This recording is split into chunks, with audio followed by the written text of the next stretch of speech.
Good evening, good morning, good afternoon, depending on where you're watching us from. My name is Deborah Kisongochi, and this is my safe space on Number One TV and on our YouTube channel.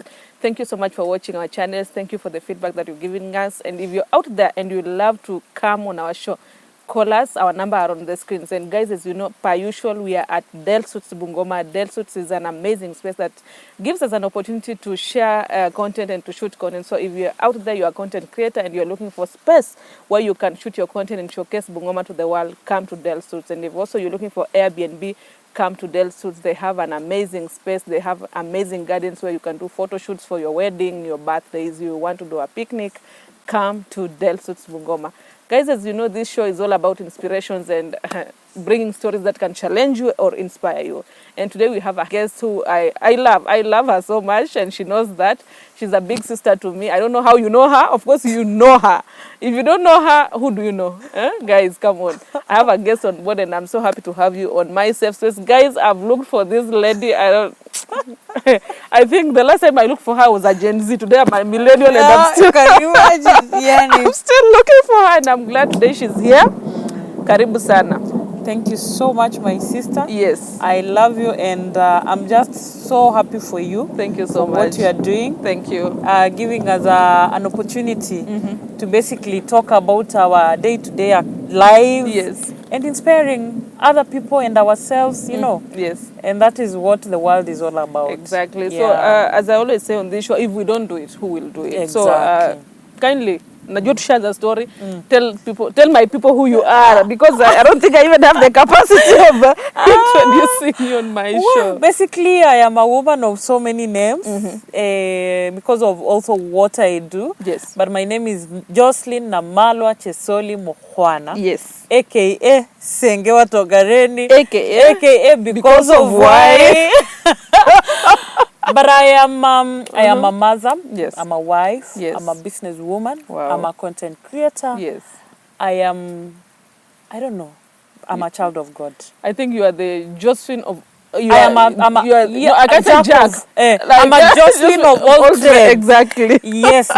I am. I am so many things, but I really thank God because as a young woman coming from a community where the cultural setup requested that a woman was there to be seen and not to be heard.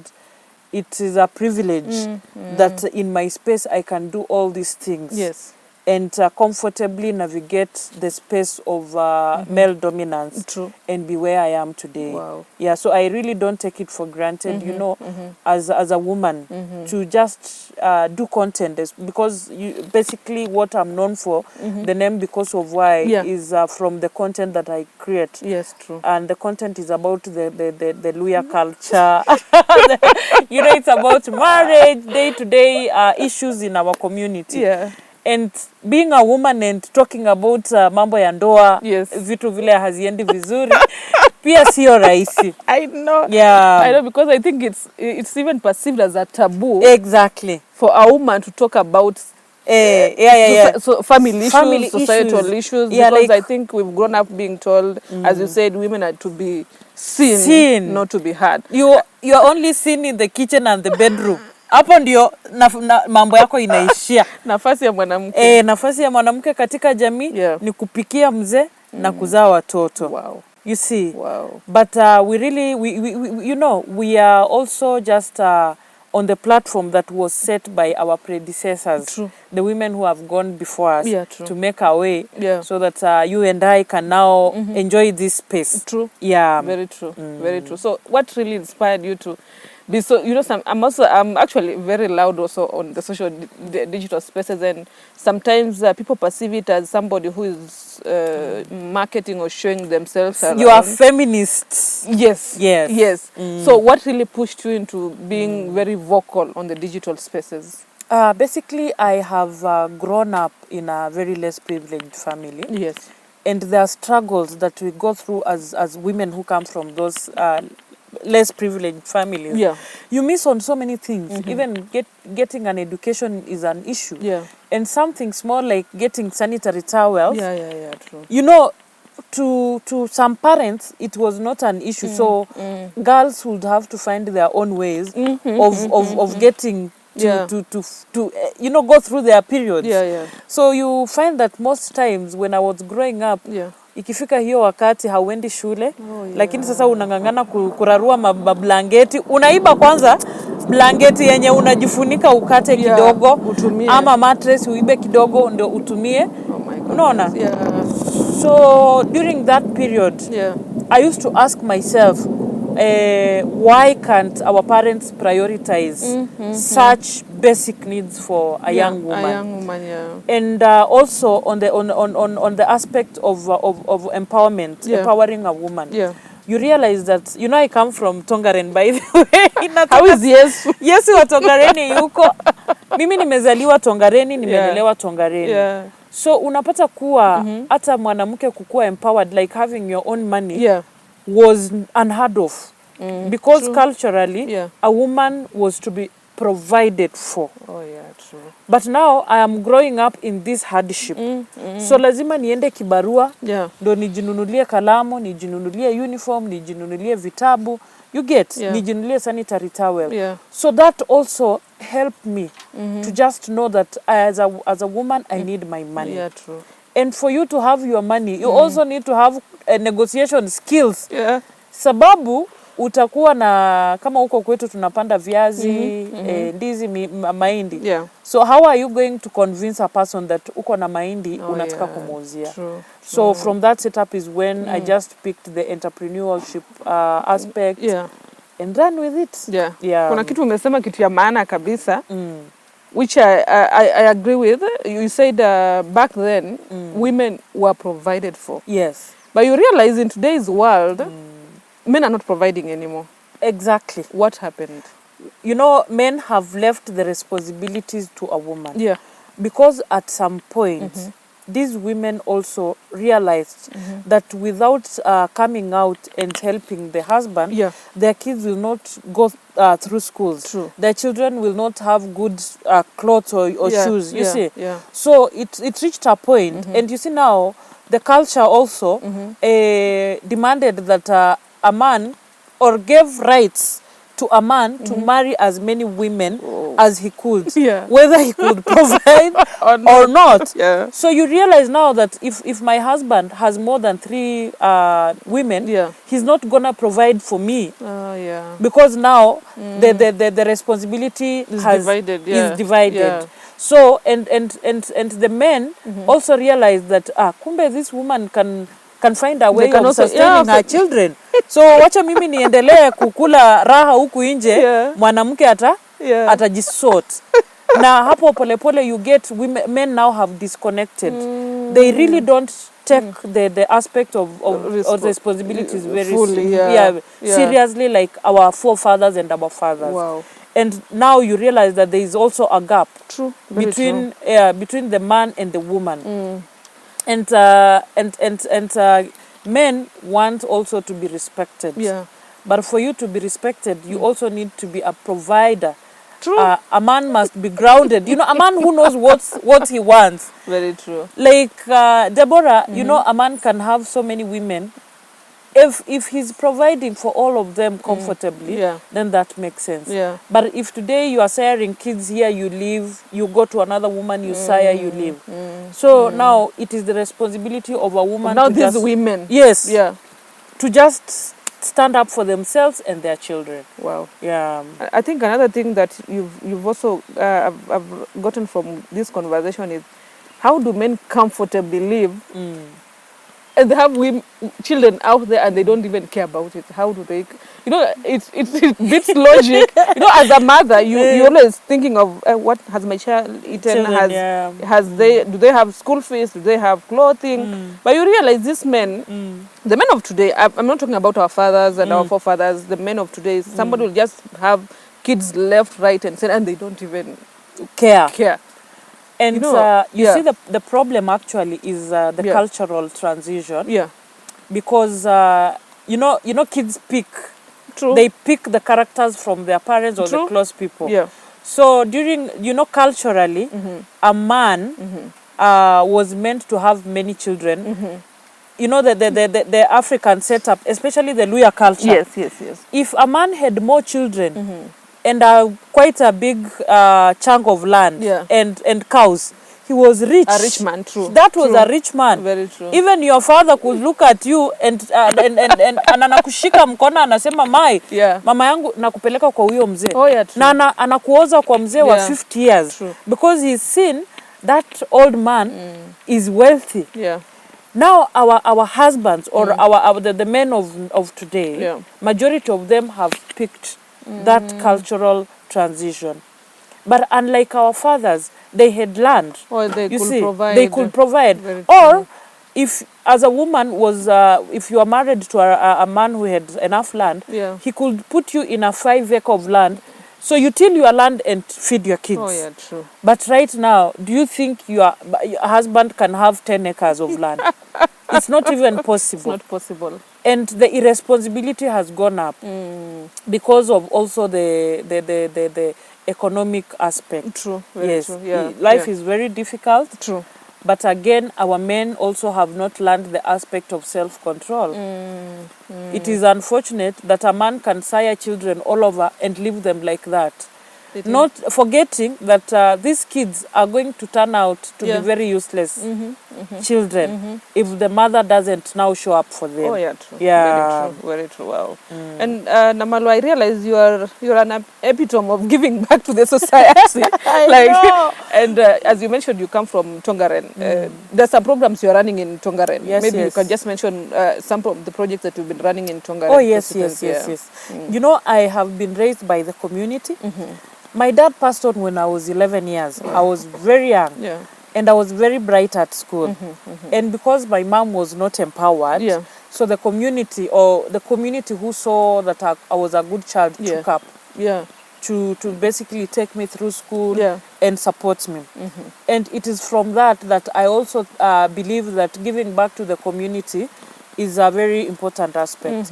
Especially where I come from in Tongareni constituency. Poverty levels are very high. True. And also access to education is a challenge. Access to sanitary towels is a challenge. So because I have gotten a privilege of meeting people like you guys who are born and bred in Bungoma's Come on, I was born in Sirisia constituent, a village called Kasiamu. I'm not born in town. Rich kid, I'm not born in town.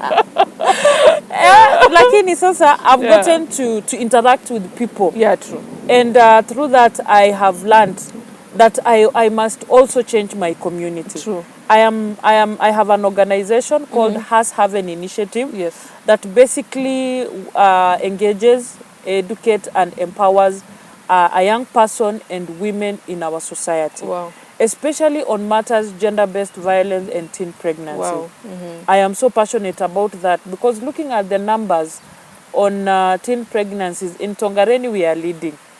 You guys are fertile. We are yani unapata mtoto wa 14 years ako na mtoto. Yeah. And also looking at the gender-based violence, it is very high. Actually, in Bungoma County, 40% of women have experienced gender-based violence. Wow. And when I speak of 40%, currently we have 850,000 women in Bungoma County.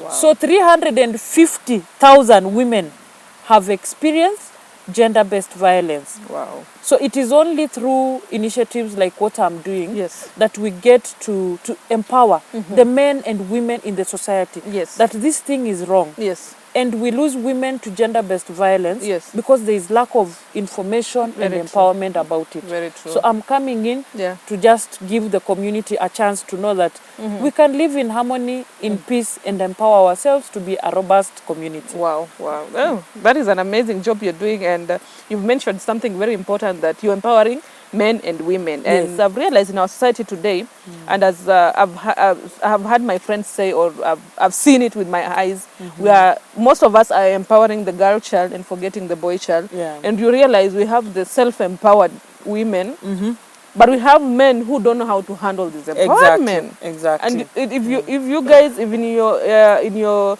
initiative, you're dealing with both of them, it means that I might just marry a Tongaren man. Oh yes.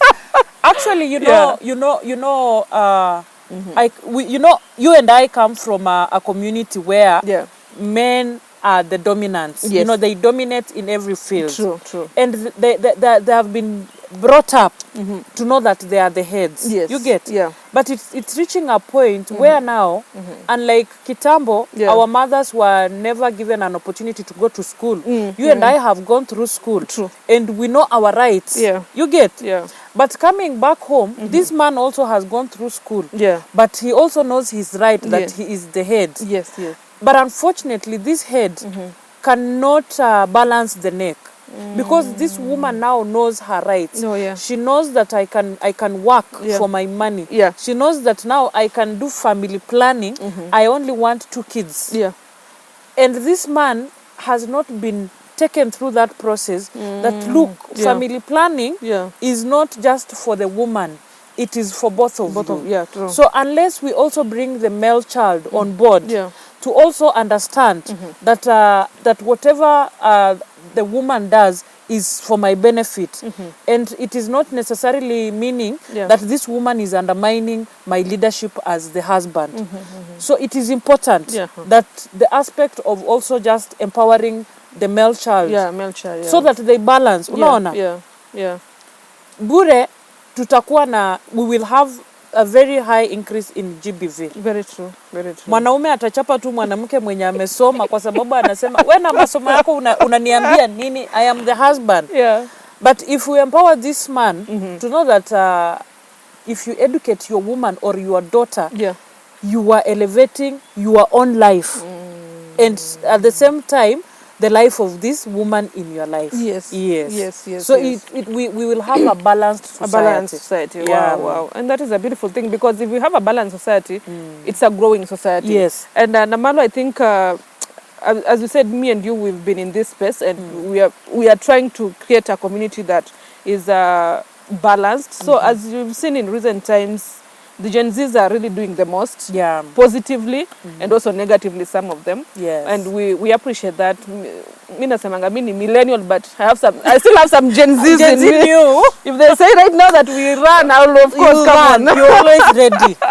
So maybe just what will you tell maybe the Gen Zs of Bungoma County specifically, because that is where we want to start from home and empower our fellow youths at home. Maybe just what will you say to the Gen Zs of Bungoma County who are just sitting there at home and saying, these opportunities are in Nairobi, these opportunities are in the cities, they're not here in Bungoma County? You know, on that note, I am also a mother to a Gen Z. Wow. And it is funny and difficult, and you know, it's so exciting to even be in that space. But one thing about our Bungoma Gen Zs or youth is that there is a disconnect when it comes to access to information. What the greatest undoing is lack of information to our young people. And 2, you know, it is all about, it goes back to the society setup. We are community that always wait to be given. Sisi ungoja tupewe. Hatujajua kujitafutia, you know. Like in Tongaren, sahi tulipanda mahindi tunangoja kuvuna. So tuko tu. You get? There's no activities. Hakuna activity ati sasa tukivuna mahindi tunaweza fanya kitu ingine. Ama if can I do short term cash crop? You get? So we need to empower our Gen Zs. That you cannot be partyless, you cannot be leaderless, you cannot be faceless and want to thrive. You see? Because if you come to me, I run a branding company as a Gen Z, I will ask for referrals. I'll ask for qualifications. You get? But now if you are telling me you are faceless, you are leaderless, for me to hire you, I must know people that are recommending you. Very true. So Gen Zs need to also just come up. They're doing, by the way, that, you know, within a short period of time, so many changes have happened. We've seen tremendous changes in our country. True. But as Bungoma Gen Zs, they really need to move away from being politician sycophants. Mbeho. You get? You get a politician, someone is so good, and these guys are so learned, they have degrees, they have You get, they have clean papers. School, yeah. But unapata politician, anajua huyu kijana hatapata kazi, anampatia shilingi 200 kila wiki. Wow. Huyu kijana anashinda social media. Kila siku anatukana, ana wash down huyu. At the end of the day, that politician is taking their children to better schools, to better jobs, to, better opportunities for their kids and their people. True. And this Gen Z is just there ati unajua mimi najuana na mheshimiwa. You get? So they only brag because the mheshimiwa is sending him what do you call it? Si hata pesa. Yana anamtumia hata si chai fupi mzuri ni shilingi 500. Namalwa, hold that thought. Yes. Kuna siku lisimama kura. Because of why? Thank you for reminding me. Please, what happened? Come on, Namalwa. What happened? Wewe mimi nimenyakana hii dunia. Oh my goodness.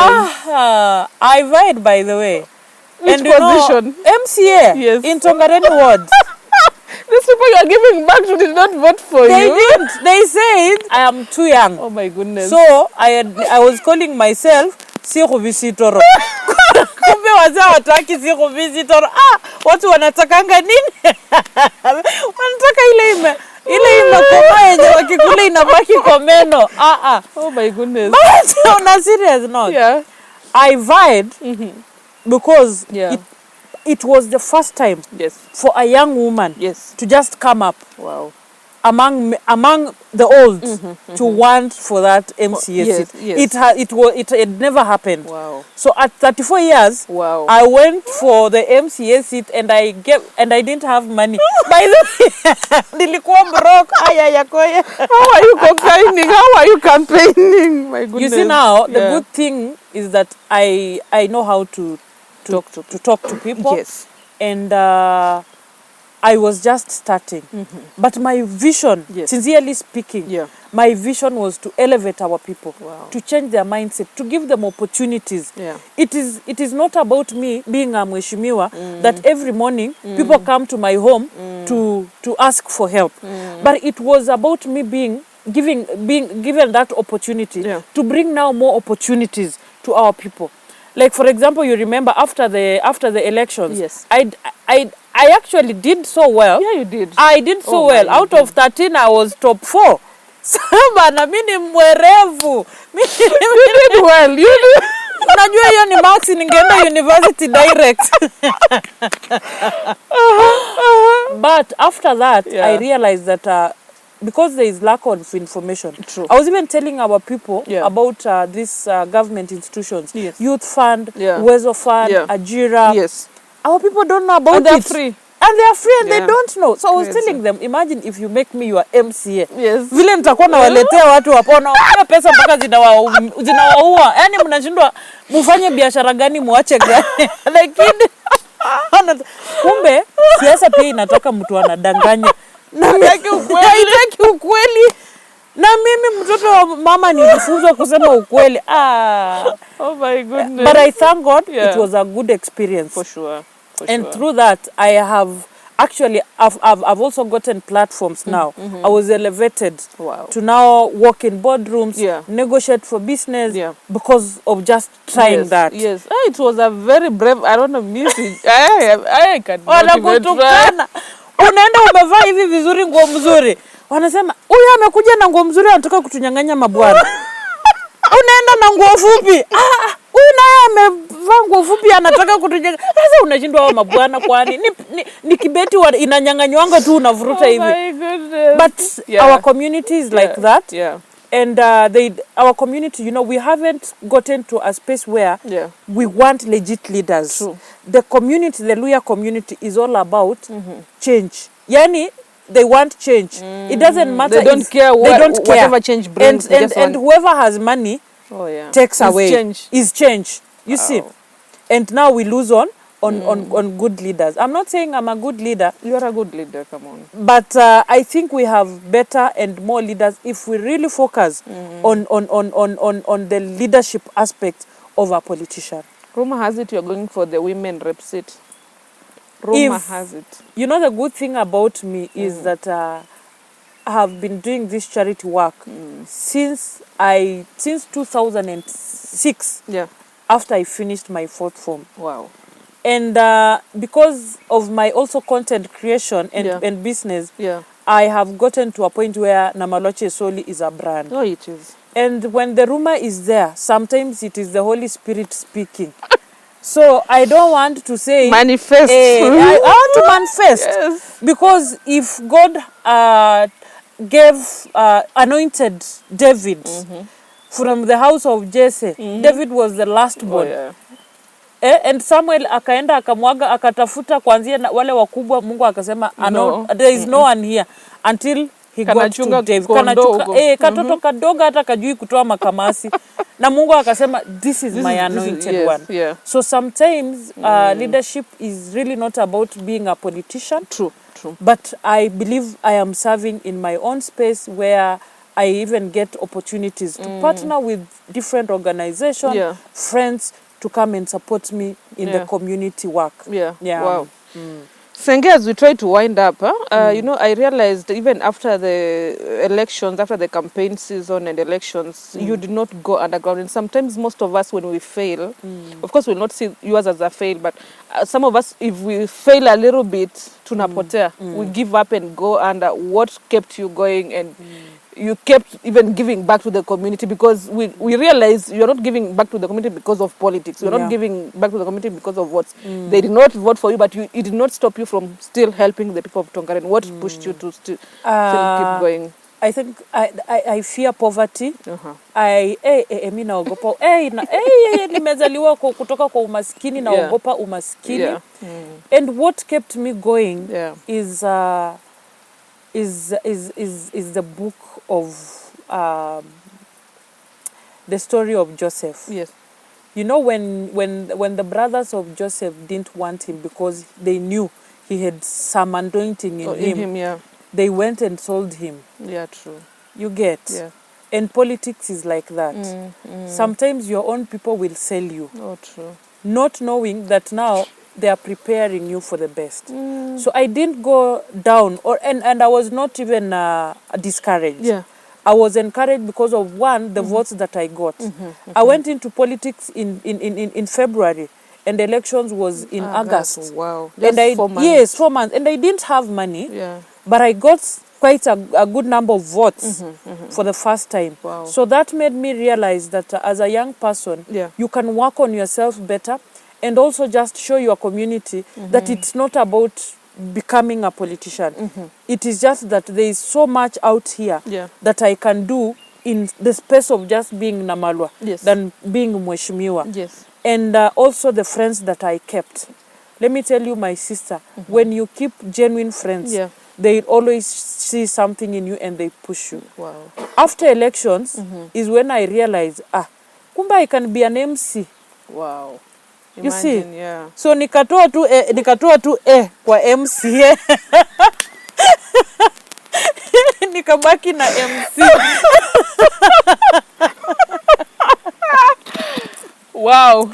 And you have seen me emceeing in corporate events. Good corporate MC, I've done so many, quite some good events. Very true. And also from that, from the campaigns, I realized that I'm an orator. So I started doing content now, beautiful content, well packaged. Wow. And it has gotten good reception. Wow. So one thing I learned is that falling is not the end of life. True. You fall, but please work hard to stand up and move. Yani ukianguka usibaki hapo.